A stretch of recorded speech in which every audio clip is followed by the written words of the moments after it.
What's your take on when people say it doesn't matter if you wear a Rolex or a or Apple Watch, the only thing they tell you is the time that you go to lunch? Oh.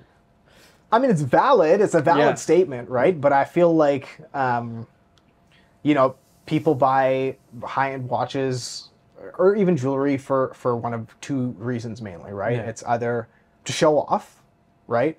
Or it's to congratulate themselves for an accomplishment or for working hard in life, right? Yeah. And I feel like, you know, you could buy yourself an Apple Watch for that, but I feel like if you're a certain caliber of earner, then like it's not going to do it as much, right? Like, Yeah. you could go buy a Toyota Camry for closing a big ass deal, or you could buy a Porsche 911. You know what I mean? Like Yeah. it's kind of, I feel like it's kind of on Different that. levels. Yeah, exactly. Yeah. Exactly. And then do you deal with both sides of the spectrum with your clients as well? Like the people that come in to just, they want to just show off, and versus the ones who are, okay, this is like an engagement piece for my wife, or I want to Absolutely. get those kind of things. What's Absolutely. the extremes here?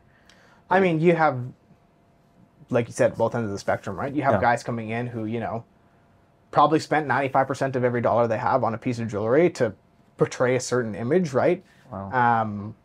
And then you have guys who, you know, are coming in and they're buying something for the sake of celebrating, and they don't really, you know, you can tell the money is not going to make or break them financially or whatever. Because I've had instances where certain people, I'll sell them something, and then often relatively quickly they'll come back and be like, hey, like, you know, do you want to buy it back? Because I kind of need the money now, right? So that's when you kind of know, like, oh, okay, maybe you like maybe spent a bit out of your means or whatever, right? But yeah.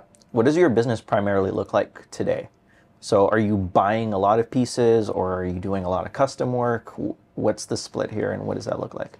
I mean, we have like a lot of inventory. We have like our basic inventory of chains and assortment of rings and pendants and whatever if you want to come in and shop, right? But Yeah. we do quite a bit of custom jewelry. I think that's been huge for us the past few years. Is at least when I first started doing jewelry in Winnipeg, the style was different.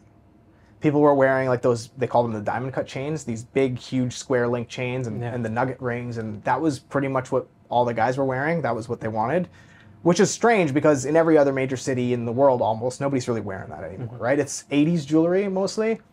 And like, I wanted our brand to be something different. I wanted it to be like a little more higher end, a little more trendy. Like, you know, what are they wearing in LA? What are they wearing in New York and Toronto, right? Like I wanted to sell that kind of stuff, which has been cool because I've seen more and more and more people kind of gravitate away from that old style of jewelry. And now they're wanting to do like, you know, a tennis chain with a custom pendant or a diamond bracelet or something that's, you know, more in line with the current times. So.